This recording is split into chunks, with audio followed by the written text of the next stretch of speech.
Seguramente de los hermanos de la iglesia yo soy el menos joven o el más viejo. Lo cual quiere decir, está claro que tengo que ir preparando cuál va a ser el relevo. Porque ninguno nos vamos a quedar aquí. Ni se quedó Moisés, ni se quedó Pablo, ni se quedó Pedro, ni me quedaré yo. Y si el Señor no viene, en los próximos 50 o 100 años no nos quedaremos ninguno de nosotros. Pero el Señor ha puesto en mi corazón hablar hoy del llamamiento. Uno de los errores que a veces se comete en la iglesia es decir, no, el llamamiento es para los pastores, el llamamiento es para los profetas, el llamamiento es para los que tienen ministerio en la iglesia. De ninguna manera, hermano.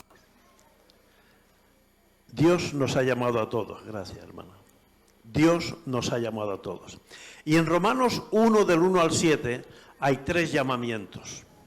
El primero que vamos a hablar está en el versículo 6. Romanos, capítulo 1, versículo 6. Pablo escribió esta epístola a los romanos cuando él aún no había ido nunca a la iglesia de Roma. Él fue a la iglesia de Roma después de escribir esta epístola. Por lo tanto, esta epístola está escrita a una iglesia de la cual él había oído y de la cual él sabía que tendría mucha importancia, puesto que Roma era la capital del imperio.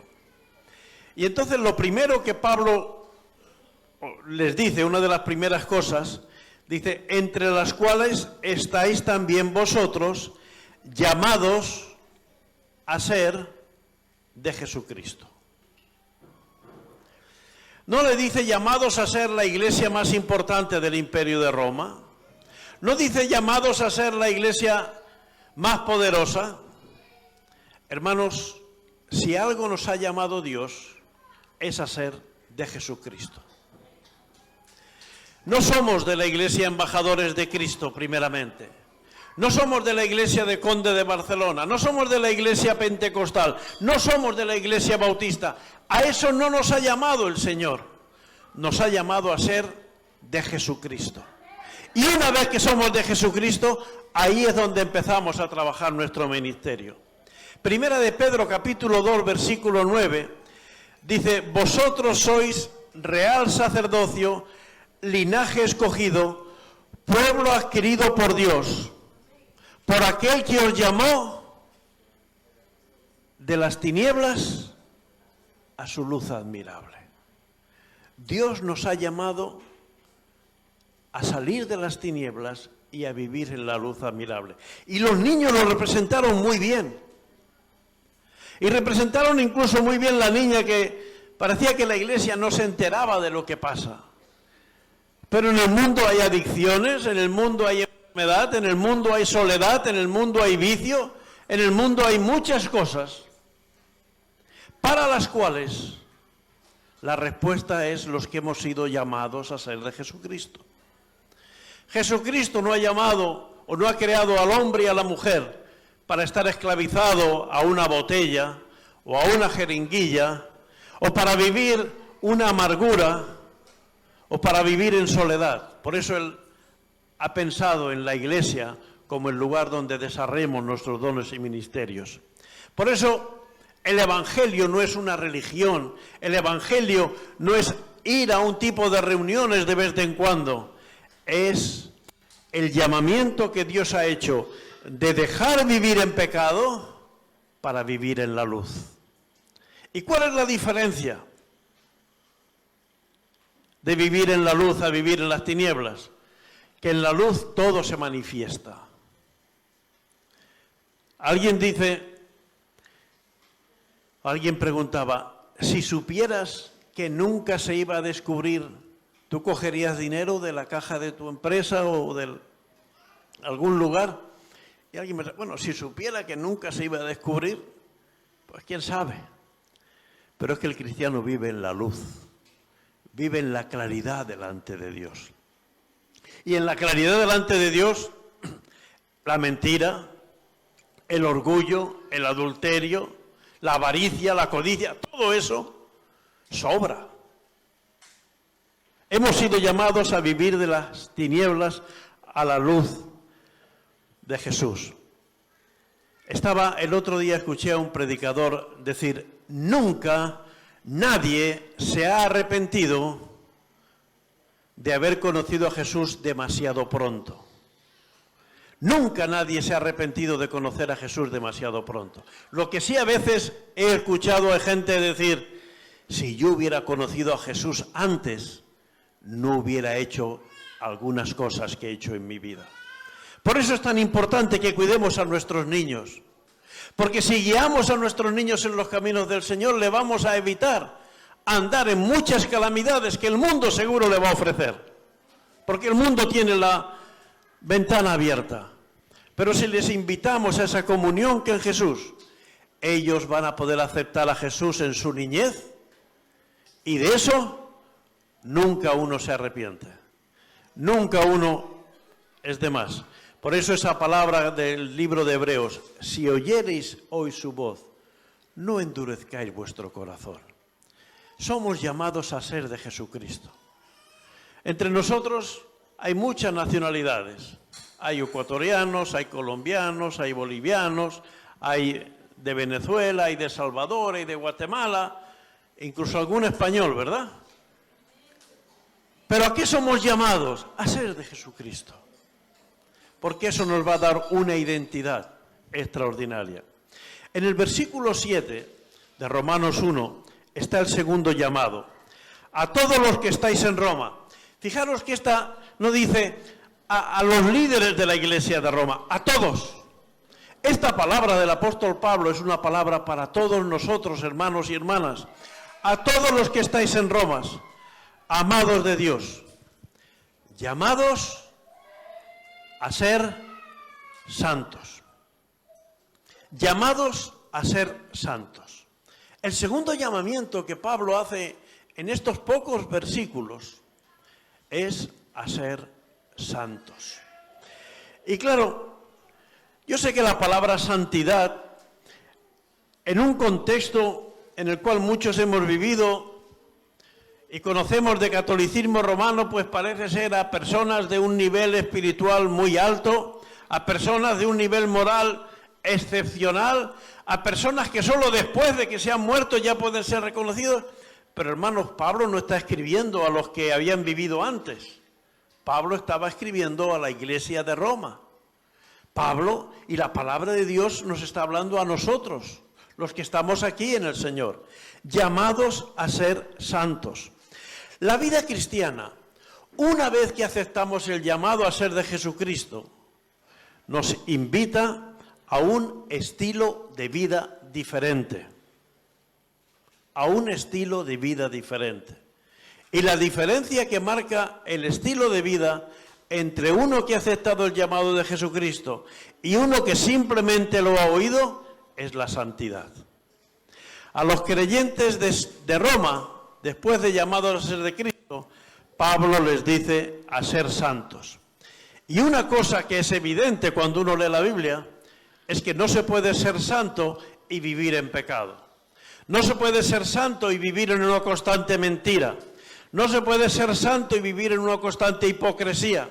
No se puede ser santo y vivir constantemente en contra de los principios que revela la palabra de Dios. Tinieblas y luz no funcionan a la vez. Por aquí entra la luz del sol, la luz del día. Es imposible que esta sala se quede oscura. ¿Por qué? Porque entra la luz del sol. Y cuando está el sol hay luz. Y cuando está un cristiano se percibe la santidad en su vida. Fijaros, Pedro y Pablo, aunque tenían caracteres tan distintos, en sus mensajes son bastante parecidos. En Primera de Pedro, capítulo 1, versículos 15 y 16, el apóstol Pedro en su epístola, Primera de Pedro 1, 15 y 16, dice, sino como aquel que os llamó a ser de Jesucristo, como aquel que os llamó es santo, sed también vosotros santos en toda vuestra manera de vivir, porque escrito está, sed santos, porque yo soy santo. Y hermanos, está muy bien tener experiencia carismática, está muy bien tener dones, hablar lenguas, que el Señor obre sanidades a través de la iglesia, que el Señor produzca milagros a través de la iglesia. Estas experiencias están muy bien, pero a lo que nos llama el Señor no es a sanar enfermos, para eso están los hospitales también, no solo está la iglesia. Para cuidar están los cuidadores, además de la iglesia. Pero para vivir la santidad, solo está la iglesia. Solo está la iglesia. Una manera de vivir distinta, una manera de vivir diferente del mundo. No yendo a favor del pecado, sino apartados del pecado. Eso es santidad. Santidad es apartado para Dios. Santidad es consagrado para Dios. Santidad es dejar de vivir según los principios del mundo y andar según los principios del Evangelio. Mirad, hay un salmo que creo que explica muy bien esto de la santidad. Es un versículo en el Salmo 110, versículo 3. Salmo 110, versículo 3. Tu pueblo se te ofrecerá voluntariamente en el día de tu poder, en la hermosura de la santidad. Desde el seno de la aurora tienes tú el rocío de tu juventud. Fijaros, tu pueblo se te ofrecerá voluntariamente en el día de tu poder, en la hermosura de tu santidad. Muchos dicen que esto de hablar de santidad es ser poco realista. Es que tú no conoces cómo es mi jefe. Es que tú no conoces cómo son los compañeros míos de trabajo o los compañeros míos de clase. Es que si tú conocieras a mi esposo o si tú conocieras a mi esposa, es que si tú supieras lo que yo estoy viviendo. Hermanos, Cristo sabe lo que cada uno está viviendo. Hermanos, y cuando leemos la Biblia, vemos todo tipo de personas. Ayer no se nos hablaba de un Moisés fuerte, poderoso, perfectamente preparado hasta los 40 años, que era capaz de dominar hasta las artes marciales, que de un golpe podía matar a una persona. Pero sin embargo Dios necesitaba un Moisés distinto, un Moisés que renunciara a todo eso y un Moisés que estuviera dispuesto a obedecer el envío del Señor. Muchos dicen que esto de la santidad no es realista y estoy de acuerdo que desde la naturaleza humana no podemos vivir la santidad. Pero realmente, si entendemos lo que dice el Salmo 113, tu pueblo se te ofrecerá voluntariamente. Si yo digo, Señor, a mí me cuesta mucho vivir la santidad. A mí me cuesta mucho no mirar a una mujer guapa y pensar que qué guapa es y todas esas cosas. A mí me cuesta mucho no ser avaricioso. A mí me cuesta mucho no decir una mentira para cubrir una necesidad. Pero Señor, yo me quiero ofrecer voluntariamente. Yo quiero decir, Espíritu Santo, yo no puedo. Pero si tú tomas el control de mi vida, tú vas a hacerlo. La santidad no va a depender de mis fuerzas, sino que yo me ofrezca voluntariamente al Señor. Y ahí descubriré lo que dice el salmista, la hermosura de tu santidad. La santidad no es una carga, la santidad no es una opresión, la santidad no es estar ahí bajo un yugo que me obliga a estar forzado, a estar presionado. No, hermanos. Cuando yo mi vida la entrego y la pongo en manos del Espíritu Santo, Él me guía para andar en sus caminos y para andar por caminos de santidad. No es lo que yo hago por Cristo, es lo que Cristo hace en mí. Como dice Pablo, el Espíritu es el que nosotros produce el querer y el hacer. Porque a veces queremos cosas que Dios no permite, pero si dejamos que sea el Espíritu el que ponga nuestras prioridades, entonces dejamos que el Espíritu Santo vaya moldeando nuestra vida voluntariamente. Yo no puedo, pero Dios puede hacerlo en mi vida. Dios puede hacerlo para mí. Por eso la gloria siempre debe ser para el Señor. Y es verdad que nos gozamos viendo estos dones y viendo los coros y viendo el entusiasmo de los jóvenes, de los niños, de las personas de más edad. Y aplaudimos, pero aplaudimos siempre al Señor, que es el Todopoderoso, al Señor, que es el que produce en nosotros el querer, el hacer. Nuestra alabanza y adoración es preciosa cuando nos acercamos en santidad. O como dice Apocalipsis 19:8, ya al final de la Biblia, cuando el Señor está terminando su revelación, dice Apocalipsis 19:8, y a ella, a la iglesia, a la que no debe dormir, sino debe estar pendiente de lo que ocurre en este mundo, a ella se le ha concedido que se vista de lino fino, limpio y resplandeciente, porque el lino fino es las acciones justas de los santos. Y sin santidad nadie verá al Señor. Podemos pensar, bueno, Dios va a ser misericordioso. No, hermanos, Dios no quiere que tú seas un buen cristiano, una buena cristiana. Dios quiere que tú seas lo mejor. Dios no es un Dios de aprobados ni de notables. Dios es un Dios de excelentes. Y a veces, lamentablemente, nosotros nos conformamos con ser mediocres. Pero de los mediocres no quiere el Señor. Acordaros de la iglesia de la Odisea. No seas tibio. Mejor que seas frío o caliente. Porque a lo mediocre no da honra a nuestro Dios. No queremos que nuestros hijos sean mediocres. ¿Qué queremos de nuestros hijos? La excelencia. Dios, como un buen padre, quiere la excelencia para nosotros. Y un tercer llamado, en Romanos 1, del 1 al 7. Hemos visto llamado a ser de Jesucristo, hemos visto llamado a ser santo, y el tercer llamado que voy a hablar está en el versículo 1. Los he cambiado de orden porque me venía mejor para presentar el mensaje, y porque creo que el orden de conocer a Cristo es primero ser llamado de Jesucristo, luego ser llamado a ser santo y luego ser llamado a ministerio. Dice Romanos 1:1, Pablo, siervo de Jesucristo, llamado a ser apóstol, apartado para el Evangelio de Dios. He conocido en este año 2019 a dos pastores en Palma, no estoy hablando del mundo en general, dos pastores en Palma, que el año 2018 eran pastores y este año se me han presentado, no, ahora ya somos apóstoles. Bueno, yo no sé si son apóstoles o no, porque yo no doy dones, ni ministerios. Los dones y los ministerios los da el Señor y allá ellos sabrán si son apóstoles o no. Y yo sí que tengo un criterio y puedo reconocerlo o no puedo reconocerlo. Pero hay una cosa normalmente que pasamos por alto cuando decimos, Dios me ha llamado a ser pastor de la iglesia. Dios me ha llamado a ser profeta.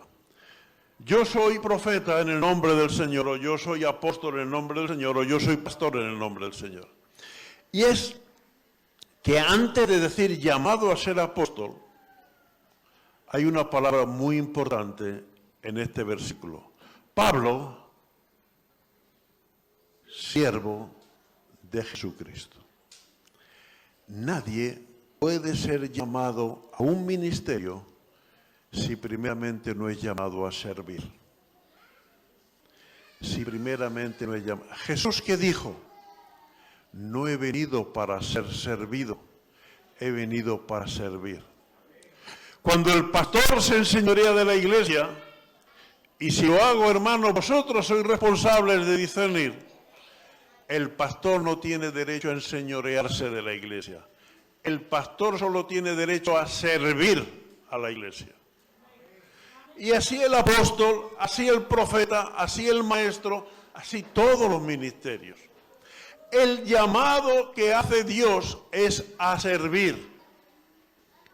No es un llamado a gobernar, no es un llamado a mandar, no es un llamado a que todos estén sujetos bajo mi autoridad. Es un llamado a servir. Y es algo que muchas veces, no la iglesia, pero sí los que a veces tenemos un cargo de responsabilidad en la iglesia, podemos olvidar. Pablo no lo olvida. Fijaros la primera la palabra, Pablo, siervo. No dice Pablo, el gran apóstol de los gentiles que quiere ser. No, lo primero que soy es un siervo, llamado a servir.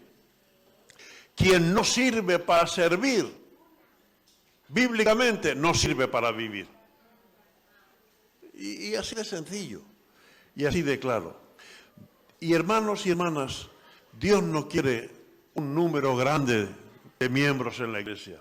Dios quiere un número grande de servidores, desde el más jovencito al de más edad, desde los hombres hasta las mujeres, todos sirviendo al Señor, cada uno según sus dones, cada uno según sus facultades, cada uno según la necesidad que ve en ese momento.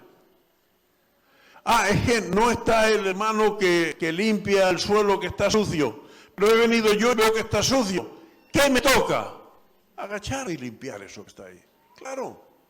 O voy a esperar a que venga el hermano que le toca limpiar. No, hermanos, eso es servir.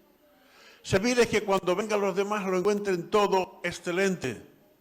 Servir es ponernos a orar unos por otros. Servir es podernos saludar cariñosamente y hablándonos unos a otros. ¿Qué hizo Jesús con Moisés? Dice, te enviaré a Faraón para que saques a Egipto. Ahora te quiero a mi servicio. No quiero que tú decidas lo que tienes que hacer, te quiero a mi servicio. ¿Qué le dijo Abraham? Sal de tu tierra y de tu parentela a la tierra que yo te enviaré. Y hay que obedecer, hay que ponerse a servir. ¿Qué le dijo a los discípulos? Venid en pos de mí y os haré pescadores de hombres. No dijo, os voy a hacer primer ministro. Voy a quitar al César y vamos a ponernos nosotros jóvenes. No, os haré pescadores. Y hermanos y hermanas, a ti y a mí el Señor nos está llamando a servir de alguna manera. No sé si como el futuro pastor o la futura pastora, no sé si como profetas, no sé si como intercesores, no sé, pero el Señor te está llamando a ser de Jesucristo, a ser santo y a servir. Porque ese es el llamamiento de Dios.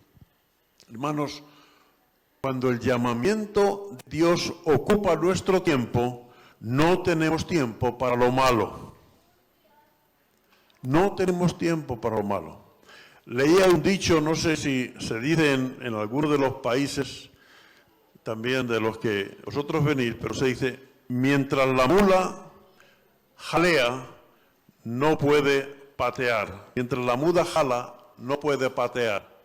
Y mientras patea, no puede jalar. Mientras la mula está pegando coces, no puede estar comiendo. Y mientras está comiendo, no puede estar pegando coces. Luego nosotros decidimos. Y mientras estamos sirviendo al Señor, no estamos haciendo lo malo.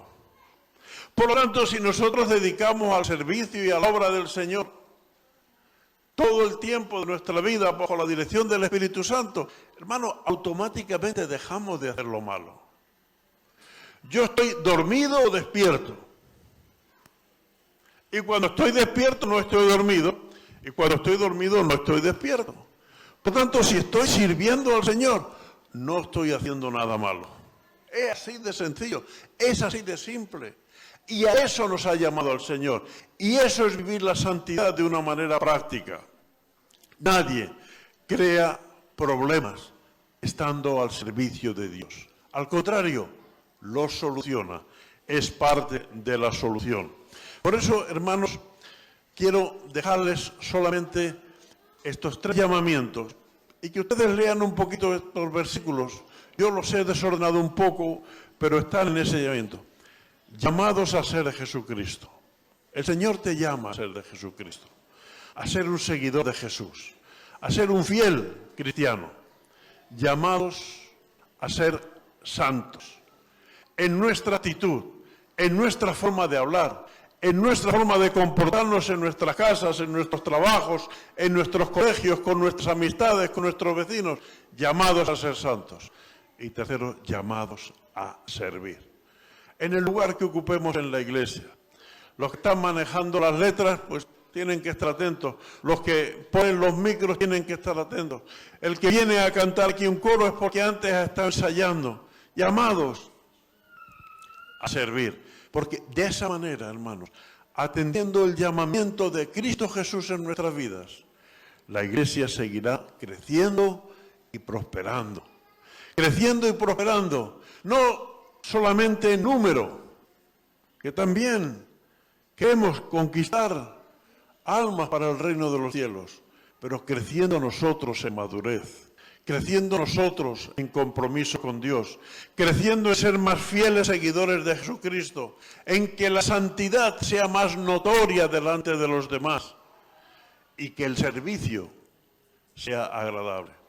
Yo estoy tan agradecido a los miembros de esta iglesia por cómo habéis servido a la iglesia, trabajando, cocinando, limpiando, haciendo que esto que, como decía David, hace un mes y medio era un lugar casi inhabitable, hoy sea un lugar donde se puede dar un culto digno al Señor. Y esa es la actitud, hermanos. Ahora ya no tenemos que insonorizar las columnas, ahora ya no tenemos que tapar los techos, ahora ya no tenemos que pintar las paredes, pero hay más servicio que hacer, hay más hermanos que acompañar, hay más hermanos que necesitan de nuestras oraciones, hay más gente que necesita escuchar el Evangelio y necesitamos seguir viviendo santidad y siguiendo servir al Señor. Y si estamos en la onda, si aprovechamos ese apercibimiento que con la apertura de este local el Señor ha traído, hermanos, seguiremos creciendo. Y yo he podido abrazarme con hermanos y gozarme y alegrarme y verlos sudar y reír. No sudar y decir, ¡buh, qué desastre!, sino sudar y decir, ¿cómo estamos avanzando en la obra? ¿Cómo estamos siguiendo para que todo esté a punto, para que todo quede bien para el servicio de la iglesia? Hermanos, esa es la actitud. Y hasta que venga Cristo, la iglesia, ¿sabes lo único que no puede hacer? Lo que nos hacía la niña, dormir, relajarnos. Ah, ya está, ya estamos, qué bien estamos, qué a gusto estamos. No, hermanos, hay almas que nos necesitan, hay hermanos que nos necesitan. Y tú necesitas a otros. Y unos y otros tratemos de servir y escuchar el llamamiento del Señor. Llamados a ser de Jesucristo, llamados a ser santos, llamados a ser siervos. Que el Señor nos ayude, hermanos, a responder a su llamado con decir, heme aquí, envíeme a mí. Vamos a orar al Señor. Padre Santo y Celestial, la Iglesia de Roma recibió esa palabra y fue una iglesia relevante en el Imperio Romano.